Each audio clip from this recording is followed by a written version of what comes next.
Siphuma kwa-Home Affairs ngoku. Sihambisile i-memorandum.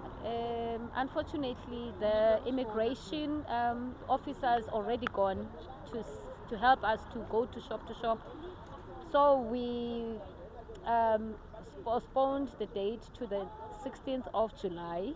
Since March and March, they said that we must do them on Thursdays, every Thursdays. So ngoku we are moving to Thursday next week, 16th, where our posters are again ngoku with the police, SAPS.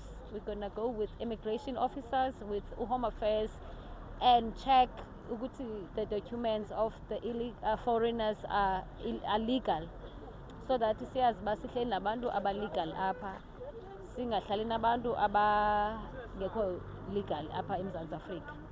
So sizawuhambisa ke ngoku sihambisile i-memorandum. Alright, enkosi. Yonke into uma ngolo hlobo thina asizuhamba singene ngokwethu because it's against the law to do that. Sizawulinda immigration is the next week Thursday, and then sihambe nabo. Ngoku sizawu-ajena i-march, sichithakale singabahlali, sizawudibana next week Thursday ngoku. Ndiyabulela. Whittlesea TV, the pride of Whittlesea.